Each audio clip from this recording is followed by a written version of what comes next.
Hello future doctors, कैसे हैं आप लोग बेटा। Welcome back to your favourite study destination, जहां पे हम आपको एक एक चैप्टर का डिटेल्ड वीडियो प्रोवाइड कर रहे हैं। तो बायोलॉजिकल क्लासिफिकेशन में किंगडम फंजाई की क्लासिफिकेशन आज हम डिस्कस करने वाले हैं। अगर आप चैनल पर नए हैं तो मैं आपको बता दूं बेटा, प्रीवियस वीडियोस में हमने लिविंग वर्ल्ड और बायोलॉजिकल क्लासिफिकेशन में मोनेरा और प्रोटिस्टा को डिटेल में डिस्कस कर लिया है। तो चैनल की प्लेलिस्ट में जाके आप वो वीडियोस वहां पर देख सकते हैं। फटाफट चैनल को सब्सक्राइब करके लाइक शेयर कमेंट कर दीजिए, जिससे कि आपको इनकमिंग वीडियोस के बारे में पता चलता रहे। ये आपका वन स्टॉप सॉल्यूशन होने वाला है बेटा, जहां पे आपको सारा का सारा content yes free of cost मिलने वाला है। तो बेटा फंजाई की क्लासिफिकेशन है वो दो बेसिस पे की जाती है, दो पैरामीटर्स पे की जाती है। Structure of mycelium and mode of reproduction. ये दो बेसिक पैरामीटर्स हैं जिसके बेसिस पे हम फंजाई को क्लासिफाई करते हैं। रिप्रोडक्शन के बेसिस पे चार ग्रुप में से तीन ग्रुप फाइको, एस्को, बेसिडियोमाइसिस जहां पे सेक्सुअल रिप्रोडक्शन रिपोर्ट किया गया है, और ल्यूटेरोमाइसिस जहां पे सेक्सुअल रिप्रोडक्शन अभी तक नॉन नहीं है। या ये कह सकते हैं कि जितने भी फंजाई जिनमें अभी तक सेक्सुअल रिप्रोडक्शन रिपोर्ट नहीं किया गया है उन सबको ड्यूटेरोमाइसिस में रखा जाता है, इसीलिए इसको फंजाई इम्परफेक्ट भी कहते हैं। ठीक है ना बच्चों। माइसीलियम की स्ट्रक्चर आपको पता है, माइसीलियम दो टाइप का होता है, सेप्टेट एंड एसेप्टेट माइसीलियम। तो फाइकोमाइसिस इनको लोअर फंजाई भी कहा जाता है। यहां पर माइसीलियम एसेप्टेट टाइप का होता है, एसेप्टेट माइसीलियम इज फाउंड। जबकि बाकी तीनों ग्रुप्स में एस्को, बेसिडियो और ड्यूटेरोमाइसिस में सेप्टेट माइसीलियम होने की वजह से इनको हायर फंजाई कहा जाता है, due to presence of septate mycelium. Is it clear to everyone? तो दो बेसिक पैरामीटर के बेसिस पे हमने फंजाई को क्लासिफाई किया हुआ है और उसी के बेसिस पे हम इनको स्टडी करेंगे। आप एक एक करके चारों ग्रुप की बात कर लेते हैं। तो सबसे पहला ग्रुप फाइकोमाइसिस। तो ये एक्वेटिक हैबिटेट में मिलने वाले फंजाई हैं और डिकेइंग वुड पे, मॉइस्ट प्लेसेस में या डैम्प प्लेसेस में पाए जाते हैं। ऑब्लिगेट पैरासाइट्स हैं प्लांट्स के ऊपर। ऑब्लिगेट का मतलब क्या होता है कि वैसे भी सर्वाइव कर सकते हैं और एज ए पैरासाइट भी सर्वाइव कर सकते हैं। Is it clear? तो इनको जैसा कि अभी अभी मैंने बताया था, they are included in lower fungi, क्योंकि ये एसेप्टेट टाइप ही रखते हैं, जिसको हम क्या कहते हैं, सिनोसाइटिक, सिनोसाइटिक माइसीलियम। अब देखिए एसेक्सुअल रिप्रोडक्शन कितनी तरह से देखने को मिल रहा है। मोटाइल या नॉन मोटाइल स्पोर के हेल्प से मिल रहा है। नॉन मोटाइल स्पोर आपको पता है एप्लाइनोस्पोर्स होते हैं, मोटाइल स्पोर्स को जूस्पोर्स कहते हैं। इसके अलावा यहाँ पर कोनिडिया भी देखने को मिलते हैं। जबकि जो सेक्सुअल रिप्रोडक्शन है वो आइसोगैमी, एनाइसोगैमी या ऊगैमी टाइप का हो सकता है। वो डिपेंड करेगा किस तरह के गैमेट्स फ्यूज करते हैं। स्पोर्स जो है स्पोरेंजियम में एंडोजेनसली प्रोड्यूस करते हैं। अब इसको दो क्लासेस में डिवाइड किया जाता है, उमाइसिस एंड जाइगोमाइसिस। जो उमाइसिस और जाइगोमाइसिस क्लासेस हैं बच्चों, वो स्ट्रक्चरली सेम है, उनमें दोनों में सिनोसाइटिक एसेप्टेट टाइप ही मिलता है, लेकिन मोड ऑफ रिप्रोडक्शन उन दोनों में वेरी करता है। तो दोनों का जो बेसिक डिफरेंस देखने को मिलता है that is in the mode of reproduction, oomycetes and zygomycetes. ये दो क्लासेस हैं फाइकोमाइसिस की। पहले हम बात करते हैं उमाइसिस की। यहां पर एसेक्सुअल रिप्रोडक्शन जूस्पोर और कोनिडिया के थ्रू होता है, जूस्पोर एंड कोनिडिया। जबकि जाइगोमाइसिस में, चलिए पहले इसके दोनों पार्ट कर लेते हैं। सेक्सुअल रिप्रोडक्शन यहां पे होगा गैमेटेंजियल कॉन्टैक्ट के थ्रू। ये सारे टाइप्स हम ऑलरेडी डिटेल में डिस्कस कर चुके हैं। गैमेटेंजियल कॉन्टैक्ट के थ्रू होता है। इनको ऊगैमस फंजाई भी कहते हैं, क्योंकि जो फीमेल गैमेट होता है वो बड़ा होता है साइज में। तो ऊगैमस, सारे के सारे मेंबर में ऊगैमस मिलता है। Example phytophthora infestans. ये बहुत कॉमन, बहुत इंपॉर्टेंट एग्जाम्पल है because it causes late blight of potato. Late blight of potato is caused by phytophthora infestans. Phytophthora species जो है डैम्पिंग ऑफ कॉज करते हैं टोबैको में या वेजिटेबल क्रॉप्स में।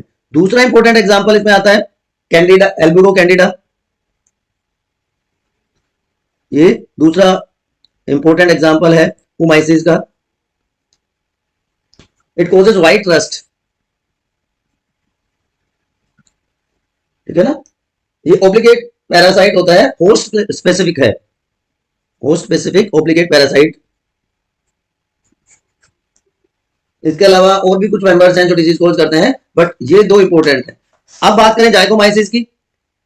यहां पे एसेक्सुअल रिप्रोडक्शन बच्चों होता है एप्लाइनोस्पोर्स के थ्रू। जो नॉन मोटाइल स्पोर्स हैं उनके थ्रू यहां पे सेक्सुअल रिप्रोडक्शन होगा, जबकि सॉरी एसेक्सुअल रिप्रोडक्शन होगा, जबकि सेक्सुअल रिप्रोडक्शन होगा वो गैमेटेंजियल कोपुलेशन के थ्रू होता है। गैमेटेंजियल कोपुलेशन शोज सेक्सुअल रिप्रोडक्शन, जो कि आइसोगैमी टाइप का होता है। मेल और फीमेल गैमेट मॉर्फोलॉजिकली एक जैसे होते हैं। इनको कॉन्जुगेशन फंजाई भी कहा जाता है। Zygomycetes are known as conjugation fungi. इसका सबसे बेस्ट एग्जांपल जो है that is rhizopus which is bread mould, mucor दूसरा इंपॉर्टेंट एग्जांपल है।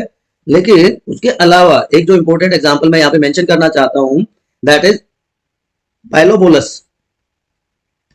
इसको फंगल शॉटगन कहते हैं।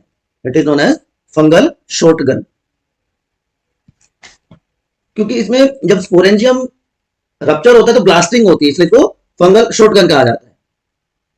और तीसरा एग्जांपल मैं आपको बता ही रहा था दैट इज म्यूकोर या म्यूकर। ये तीन इंपॉर्टेंट एग्जांपल होते हैं।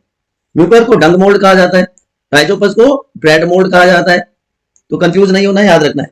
दोनों की दोनों स्पीशीज, चाहे वो राइजोपस है बच्चों, चाहे वो म्यूकर है, दोनों की दोनों स्पीशीज यूज की जाती हैं अल्कोहलिक फर्मेंटेशन में, ठीक है ना। बहुत सारे ऑर्गेनिक एसिड जैसे सिट्रिक एसिड, लैक्टिक एसिड, इनको प्रोड्यूस करने में इनको यूज किया जाता है। Is it clear. यहां पे जो राइजोपस है इसमें फ्रेगमेंटेशन भी देखने को मिलता है as a vegetative mode of reproduction. Chlamydospores भी प्रोड्यूस हो जाते हैं। चलिए, तो ये तो बात हो गई हमारे लोअर फंजाई की। अब थोड़ा सा इनके एग्जांपल्स को आप हाईलाइट कर सकते हैं। आइसोगैमी, अनाइसोगैमी या ओगैमी मिलता है, ये सारे इंपॉर्टेंट एग्जांपल्स हैं। म्यूकर, राइजोपस, एल्ब्यूगो कैंडिडा जो कि होस्ट स्पेसिफिक पैरासाइट है। सेकंड ग्रुप इज एस्कोमाइसिस और sac fungi. Septate and branched mycelium, क्योंकि ये सारे के सारे हायर फंजाई में आते हैं, तो सेप्टेट एंड ब्रांच्ड माइसीलियम यहां पे देखने को मिलेगा। सेप्रोफाइटिक डिकम्पोजर्स हैं, पैरासिटिक हो सकते हैं या कोप्रोफाइलस जो डंग पे ग्रो करते हैं। सेप्टा जो है ना इसकी सेप्टा में पोर्स देखने को मिलते हैं, जिसकी वजह से जो साइटोप्लाज्म है वो एक सेल से दूसरे सेल में पास होता रहता है। लेकिन इसका ये मतलब नहीं है कि न्यूक्लियस भी पास हो जाएगा एक पोर से दूसरे पोर में। हाईली ब्रांच्ड और सेपरेट हाइफी इसकी स्पेशलिटी होती है। Is it clear. चले आगे की तरफ। अब जो रिप्रोडक्शन है वो या तो कोनिडिया के थ्रू होगा, एसेक्सुअल रिप्रोडक्शन कोनिडिया के थ्रू हो जाएगा, जो कि एक्सोजीनसली प्रोड्यूस होते हैं कोनिडियोफोर में, या फिर सेक्सुअल रिप्रोडक्शन होगा किसके थ्रू, किसके थ्रू होगा, एस्कोस्पोर्स के थ्रू। सोमेटोगैमी होगी, गैमेटेंजियल कॉन्टैक्ट होगा, सोमेटोगैमी एंड गैमेटेंजियल कॉन्टैक्ट के through.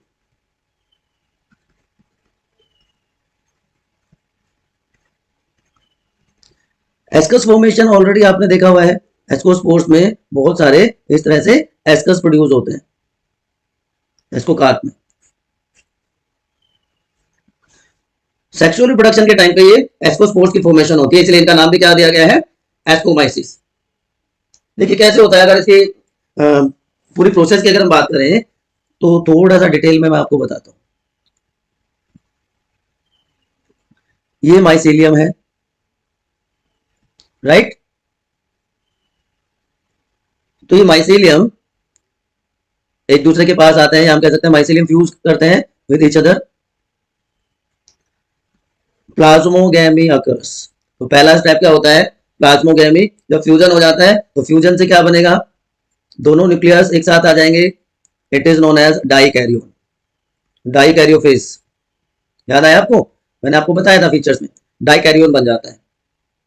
Now from this dikaryon ascus formation starts. Ascus formation में क्या होगा, ये दोनों के दोनों एक साथ आ जाएंगे, एस्कस कार्प में एक साथ आ जाएंगे, एंड देन कैरियोगेमी स्टार्ट्स। तो ये न्यूक्लियस अब क्या हो जाएगा, डिप्लॉयड न्यूक्लियस हो जाएगा, 2n हो जाएगा, विच अंडरगोज रिडक्शनल डिवीजन, जहां पर म्यूसिस स्टार्ट हो जाएगा। अभी तक सारा का सारा क्या हो रहा था, माइटोसिस था, अब रिडक्शनल डिवीजन स्टार्ट हो जाएगा, और एक सेल से या एक न्यूक्लियाई से 4 न्यूक्लियाई सेल्स की फॉर्मेशन हो जाएगी, जिनको क्या कहते हैं हम, एस्कोस्पोर्स। तो एस्कोस्पोर फॉर्मेशन अकर्स। म्यूसिस के बाद एस्कोस्पोर्स बन जाएंगे, माइटोसिस फिर से जो एस्कोस्पोर्स है उनका नंबर बढ़ा देगा, एस्कस का नंबर बढ़ जाएगा, एस्कस बन जाएंगे। तो अलग अलग टाइप के एस्कोकार्प बनते हैं, क्लोज बॉल शेप हो सकते हैं, ओपन कप शेप हो सकते हैं, या फ्लास्क लाइक हो सकते हैं। तो there are different type of ascus form. तो अब जो रप्चरिंग होगी एस्कोकार्प की, तो एस्कोकार्प रिलीज कर देगा एस्कस को, और न्यू माइसीलियम की फॉर्मेशन हो जाएगी, ठीक है ना, एक नया माइसीलियम बन जाता है। So this is mode of reproduction which is commonly observed in एस्कोमाइसिस।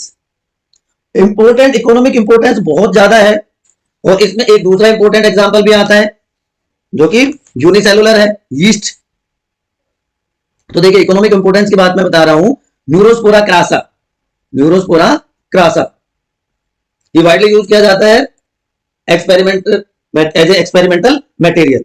Neurospora crassa जिसको पिंक ब्रेड मोल्ड कहा जाता है, पिंक ब्रेड मोल्ड, और Neurospora crassa is widely used as genetic material, इसलिए इसको ड्रोसोफिला ऑफ प्लांट किंगडम कहा जाता है।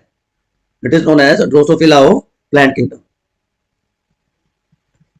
ठीक है ना बच्चों, ड्रोसोफिला ऑफ प्लांट किंगडम इसको कहा जाता है। दूसरा morels and ट्रफेल्स। Morels edible ascocarp वाले होते हैं, यहां पे एडिबल एस्कोकार्प होता है।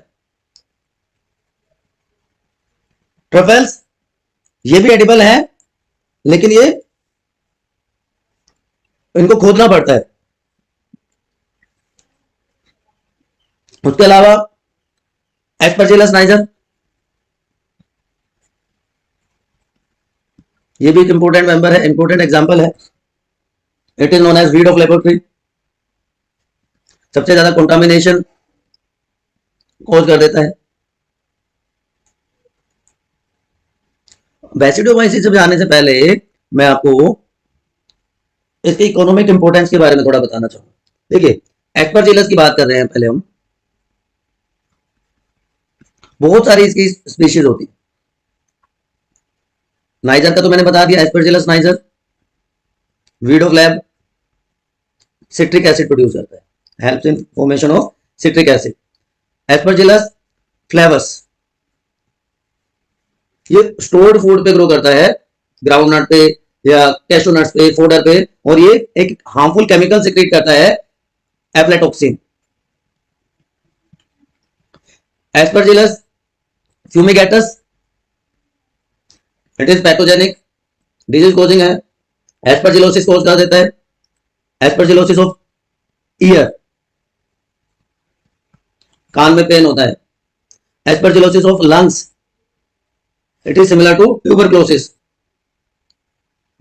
तो ये अलग अलग टाइप के। अच्छा एफ्लाटॉक्सिन का फंक्शन मैं बताना भूल गया, इट इज कैंसरस। तो आप समझ सकते हो कितना खतरनाक है, लीवर कैंसर कॉज कर सकता है। दूसरा सॉरी दूसरा जो इंपॉर्टेंट एग्जांपल है दैट इज पेनिसिलियम, ब्लू या ग्रीन मोल्ड। दो स्पीशीज है पेनिसिलियम नोटेटम, इंपॉर्टेंट क्वेश्चन है, पूछा जाता है, एंड क्राइसैंथेमम।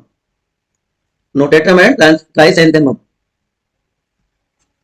जो सबसे पहले पेनिसिलिन बनाया गया, अलेक्जेंडर फ्लेमिंग ने सबसे पहले पेनिसिलिन बनाया, वो किससे बनाया था? नोटेटम से, सबसे पहले नोटेटम से। लेकिन आजकल कमर्शियली जो बनाया जाता है पेनिसिलिन, वो क्राइसेंथेमम से बनाया जाता है। याद रह जाएगा आपको, पक्का? इसके अलावा पेनिसिलियम रॉकफोर्टी, जिससे रॉकफोर्ट चीज बनाया जाता है। कैम्बर्टी, पेनिसिलियम कैम्बर्टी, जिससे कैम्बर्टी चीज बनाया जाता है। रॉकफोर्टी एंड कैम्बर्टी चीज इन्हीं से बनाया जाता है। और जो हमारा यूनिसेलुलर फंजाई है, यीस्ट है, वो भी अपने आप में यूनिक है। बाकी सारे के सारे इस ग्रुप में क्या है? मल्टी सेलुलर ऑर्गेनिजम्स हैं, but yeast is unicellular. 5 kingdom classification में इसको प्रोटिस्टा में होना चाहिए, लेकिन एक्सेप्शनली इसको बायोटा में रखा गया है क्योंकि इसकी सिमिलरिटीज हैं एस्ट्रोमाइसिस के साथ, और उन्हीं सिमिलरिटी की वजह से इसको प्रोटिस्टा की जगह किसमें रखा गया है? एस्ट्रोमाइसिस में रखा गया है। अब ये यूनिक क्यों है? सबसे पहली बात तो इसमें माइसीलियम ही नहीं होता, जबकि फंजाई का तो हम कह सकते हैं स्पेशल फीचर ही माइसीलियम है, लेकिन यहां पे माइसीलियम एब्सेंट होता है। और अगर यीस्ट को हम डिसोल्व कर दें एक शुगर सॉल्यूशन में, शुगर सॉल्यूशन में यीस्ट को अगर डिसोल्व किया जाता है तो इट फॉर्म्स सूडोप्लाज्मोडियम या सूडोमाइसीलियम, इट फॉर्म्स सूडोमाइसीलियम, क्योंकि बहुत रैपिड मल्टीप्लिकेशन होगी, इसको न्यूट्रिएंट मीडिया मिल जाएगा।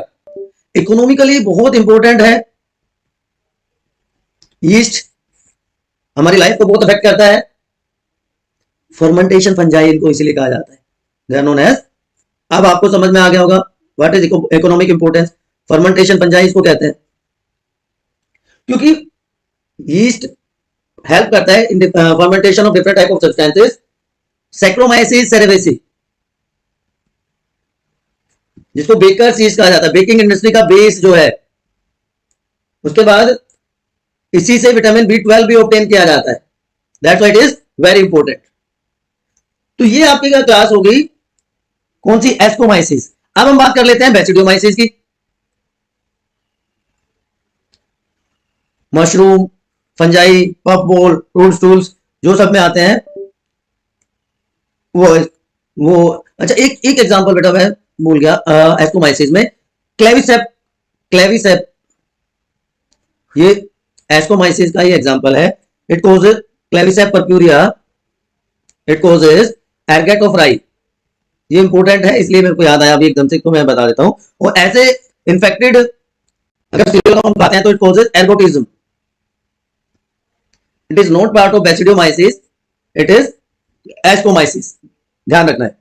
ये लाइसेसिक एसिड प्रोड्यूस करता है। एर्गट को एज ए मेडिसिन यूज किया जाता है टू कंट्रोल माइग्रेन।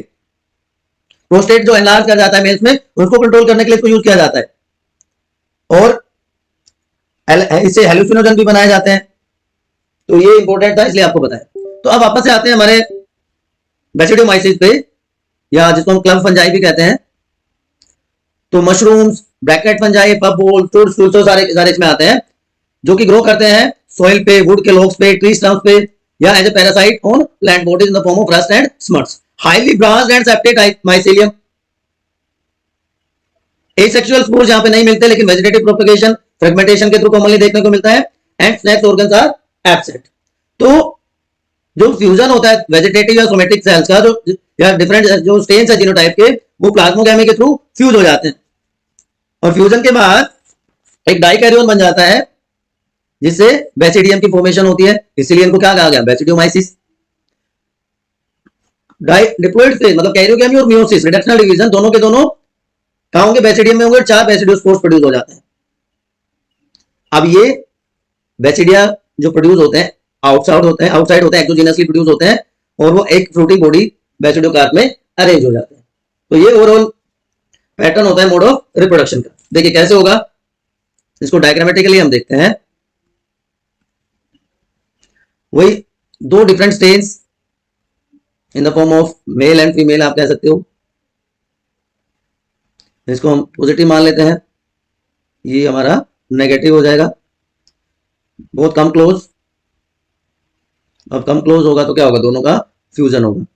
दोनों मैट्रिक टाइप्स एक दूसरे के पास पास आ गए, कॉन्टेक्ट में आ गए, and it involves plasmogamy. Plasmogamy के बाद क्या बनता है? प्लाज्मोगैमी के बाद बनता है डाइकैरियोन, है ना। अब यहाँ पे यूनिक चीज होने लगती है, क्लैंप कनेक्शन बन जाते हैं। क्लैंप कनेक्शन में क्या होगा, ये एक दूसरे सेल्स को कनेक्ट करने का काम करते हैं। ये हमारी पहली सेल है, न्यूक्लिएटेड सेल, ठीक है, और ये हमारा डाइकैरियोन है। तो डाइकैरियोन के साथ इसका कनेक्शन हो जाएगा। अब दूसरी तरफ भी ये जो दूसरा स्ट्रेन था उसके साथ भी कनेक्ट हो जाएगी। तो this is known as clamp connection. तो डाइकैरियोन माइसीलियम हो गया पूरा का पूरा, पूरा का पूरा जो माइसीलियम है वो डाइकैरियोन हो जाता है।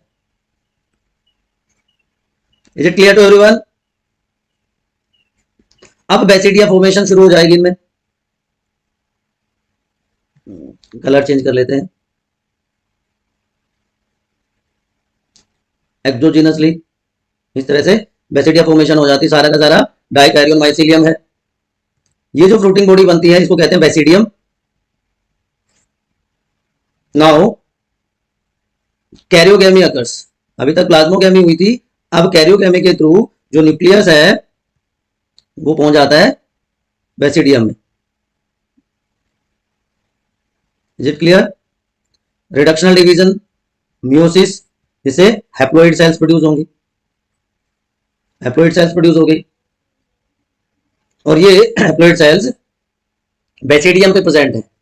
ये सारी की सारी हैप्लॉइड सेल्स बेसिडियम पे प्रेजेंट हैं, and they are released in the form of basidiospores, जो कि जर्मिनेट कर जाएंगी ऑन गेटिंग सुटेबल सबस्ट्रेट। तो सोमैटोगैमी एंड स्पर्मेटाइजेशन दोनों type sexual mode of reproduction में इसमें मिल जाता है। अब बहुत सारे बच्चे कंफ्यूज होंगे कि क्लैंप कलेक्शन क्या होता है। एक ट्यूबुलर रिलेशनशिप है बच्चों बिटवीन टू नेबरिंग सेल्स। देखिए ना, एक tubular relationship between two neighbouring cells, जहां पे एक सेल का न्यूक्लियस माइग्रेट कर जाता है दूसरी सेल में और दूसरी सेल बन जाती है बाइन्यूक्लिएट। तो मोनोकैरियोटिक माइसीलियम को डाइकैरियोटिक माइसीलियम में चेंज करने के लिए जो मेथड यूज किया जाता है बेसिडियोमाइसिस में, उसको कहते हैं क्लैंप कलेक्शन। याद रहेगा? आपको पूरी प्रोसेस एस्कस जैसी दिखाई नहीं दे रही, क्योंकि दोनों स्पोर्स प्रोड्यूस कर रहे हैं, दोनों में प्रोसेस भी ऑलमोस्ट एक जैसी है, लेकिन दोनों में बेसिक डिफरेंस क्या है कि जो एस्कोस्पोर थे वो एंडोजिनसली प्रोड्यूस हो रहे थे, और ये जो होंगे ना बेसिडियोस्पोर्स वो एक्सोजिनसली प्रोड्यूस होते हैं। ये जो है ये बेसिडियोस्पोर्स है जो एक्सोजिनसली प्रोड्यूस होते हैं, एस्कस एंडोजिनसली प्रोड्यूस होते हैं। कॉमन एग्जांपल्स की बात करें, एकैरिकस जिसको कॉमनली आप मशरूम कहते हैं, ustilago, smut and puccinia rust fungi, rust fungus. Puccinia की अलग अलग स्पीशीज जो है अलग अलग टाइप की डिजीज कोज करते हैं। पक्सिनिया हेट्रोशियस फंजाई है, दो होस्ट की जरूरत पड़ती है, it is heteroecious fungi, two different host are required. तो जो लाइफ साइकिल है पक्सिनिया की उसको कहते हैं रस्ट साइकिल, ठीक है। इसके अलावा जो दूसरे एग्जांपल्स हैं, मशरूम्स अम्ब्रेला लाइक स्ट्रक्चर जो बनती है, एकैरिकस, कैम्पेटेरिस, आप यहां पे देख पा रहे होंगे। पॉइजनस मशरूम को क्या कह देते हैं? पॉइजनस मशरूम्स को कहते हैं टोडस्टूल्स, टोडस्टूल्स, ठीक। उसके अलावा रस स्मर्ट्स। अगर व्हाइट स्पोर अगर आपको दिखते हैं ना बेटा मशरूम पे, तो आप समझ जाइए वो पॉइजनस होते हैं, और इसी को सीजर मशरूम भी कहा जाता है। आपने एम्परर का नाम सुना होगा ना, रोमन एम्परर सीजर, उसको यही मशरूम देके मारा गया था, ठीक है। स्मर्ट्स थिक वोल्ड ब्लैक कलर्ड होते हैं, ये ब्लैक हो गए तो ये स्मर्ट्स होंगे। रस्ट और स्मर्ट में क्या फर्क होता है? रस्ट में बेसिडियो कार्प एब्सेंट होता है। नहीं नहीं नहीं, यही कहां गया, नहीं था, अच्छा चलिए। रस्ट में बेसिडियो कार्प एब्सेंट होगा, black rust of wheat, leaf rust of coffee, ये सारे पी रस्ट, ये सारे कॉमन एग्जांपल्स हैं। हेलुसिनोजन प्रोड्यूस होता है फ्रॉम सिलोसाइब मैक्सिकाना, सैक्रेड मशरूम जिसको कहा जाता है, सिलोसाइब मैक्सिकाना से हेलुसिनोजन प्रोड्यूस होते हैं। LSD के जैसे इसकी प्रॉपर्टीज होती हैं। पफ बॉल्स, ब्रैकेट फंजाई, जो सेल्फ फंजाई, ये बहुत सारे एग्जांपल्स हैं ना बच्चों, किसके? बेसिडोमाइसिस के। और अब सबसे अलग वाला जो ग्रुप है दैट इज ड्यूटेरोमाइसिस, जिसको फंजाई इम्परफेक्टी भी कहते हैं, क्योंकि सेक्सुअल रिप्रोडक्शन यहां पे रिपोर्ट नहीं किया गया है, सिर्फ एसेक्सुअल या वेजिटेटिव फेज यहां पे देखने को मिलते हैं। जब इनमें सेक्सुअल रिपोर्ट कर दिया जाता है तो किस टाइप का सेक्सुअल रिप्रोडक्शन है उस हिसाब से उस क्लास में इसको इंक्लूड कर दिया जाता है ना। तो सेक्सुअल स्टेज को अलग ग्रुप में रखा गया है, एसेक्सुअल और वेजिटेटिव फेज को अलग ग्रुप में रखा जाता है ड्यूटेरोमाइसिस को, इसलिए इनको फंजाई इम्परफेक्टी कहा जाता है। यहां पे जो माइसीलियम होता है ना बच्चों, माइसीलियम होता है सेप्टेट, माइसीलियम होता है ब्रांच्ड, ठीक। ये सेप्रोफाइटिक या पैरासिटिक होते हैं, but mostly they are decomposers and help in nutrient recycling, help in nutrient recycling. कुछ ड्यूटेरोमाइसिस यूनिसेलुलर हो सकते हैं लाइक यीस्ट, ठीक है ना, इसलिए यीस्ट के साथ इनको कई बार स्टडी किया जाता है।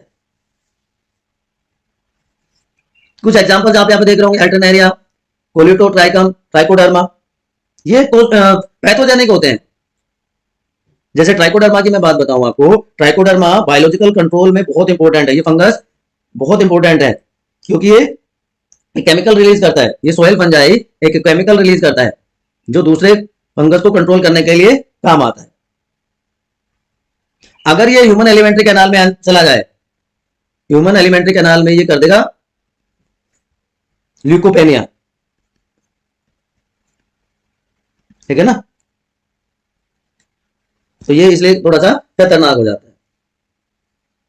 Asexual reproduction mainly mode of reproduction है, जो कि कोनेडिया के थ्रू यहां पे होता है। Alternaria, it causes early blight. अब आप एक बार फटाफट बताइए कमेंट सेक्शन में, लेट ब्लाइट किसने किया था पोटैटो का? Early blight of potato is caused by alternaria. Colletotrichum red rot of sugarcane cause कर देता है, red rot of sugarcane. Tikka disease, ये भी आपने सुनी होगी, टिक्का डिजीज किसमें होती है? ग्राउंडनट में होती है, groundnut, is caused bye Cercospora. तो ये कुछ हार्मफुल डिजीज है। इसके अलावा ट्राइकोफाइटोन, माइकोस्पोरम, ये रिंगवॉर्म्स होते हैं ह्यूमन बॉडी में। आपने सुना होगा Taenia pedis, Taenia pedis causes athlete foot disease, athlete foot disease caused by Taenia pedis. Human beings में होती है, तो इसलिए रिंगवॉर्म ऑफ फुट भी कहा जाता है, it is known as ringworm of foot. तो ये चार ग्रुप से चार क्लासेस थी फंजाई की, जो कि एक एक करके हमने डिस्कस करी ना बच्चों। अब एक कंपैरिजन आपको दिखाता हूं, जो चार पहला है फंजाई के अदर क्लासेस हैं उनका कंपैरिजन देखिए। फाइकोमाइसिस सबसे पहला ग्रुप, जो कि टेरेस्ट्रियल हैबिटेट होता है। एस्कोमाइसिस भी टेरेस्ट्रियल होंगे, बेसिडोमाइसिस भी टेरेस्ट्रियल। सिर्फ ड्यूटेरोमाइसिस क्या है? Aquatic as well as terrestrial. Ploidy की हैप्लोइड एंड डिप्लोइड होते हैं। प्लोइडी के केस में अगर हम देखें तो प्लोइडी मोस्टली हैप्लोइड होगी फाइको और एस्कोमाइसिस में, डिप्लोइड होगी ड्यूटेरोमाइसिस में, लेकिन बेसिडोमाइसिस में दोनों हैप्लॉन्टिक और डिप्लोइड फेज प्रेजेंट होते हैं। सिर्फ ड्यूटेरोमाइसिस में मोटाइल स्पोर्स प्रोड्यूस होंगे, जबकि बाकी तीनों ग्रुप्स में नॉन मोटाइल स्पोर्स प्रोड्यूस होंगे। सेक्सुअल रिप्रोडक्शन ड्यूटेरोमाइसिस में तो रिपोर्ट ही नहीं हुआ, एस्कस के थ्रू एस्कोस्पोर बनाएगा एस्कोमाइसिस, बेसिडियोस्पोर बनाएगा बेसिडोमाइसिस, और जाइगोस्पोर बनते हैं फाइकोमाइसिस में। तो sporangiospore, conidia in एस्को and बेसिडोमाइसिस, and स्पोरेंजियोस्पोरी वापस से ड्यूटेरोमाइसिस में। तो दो क्लासेस में स्पोरेंजियोस्पोर, दो में कोनिडिया की फॉर्मेशन होती है, और ये सारे के सारे पैरासिटिक फॉर्म्स होते हैं। तो ये कंपैरिजन हो गया आपके फंजाई का। अगर चीजें समझ आई हो तो आप अपने स्टडी डेस्टिनेशन बायोनीति पर एक लाइक कर सकते हैं, चैनल पर नए हैं तो सब्सक्राइब कर लीजिए, शेयर कर दीजिए अपने फ्रेंड के साथ, and don't forget to ask your doubt in comment section, और घंटी बजाते रहे जिससे कि आपको नोटिफिकेशन टाइमली मिलते रहे, आपको पता चलता रहे कि कहां पे क्या हो रहा है। इन टॉपिक्स में भी आपको कोई कंफ्यूजन है तो आप प्लीज बताइए। क्लासिफिकेशन पार्ट जो हमने था सारा का सारा डिस्कस कर लिया। तो ये वो प्रीवियस वीडियोस हैं जो आपको प्लेलिस्ट में मिल जाएंगे। प्रोटिस्टा की क्लासिफिकेशन है, प्रोटिस्टा में भी सारे के सारे ग्रुप्स को हमने डिटेल में डिस्कस किया है। उसके अलावा मोनेरा को हमने क्लासिफिकेशन को डिस्कस किया है और डाइवर्सिटी में लिविंग वर्ल्ड को भी डिटेल में डिस्कस किया है।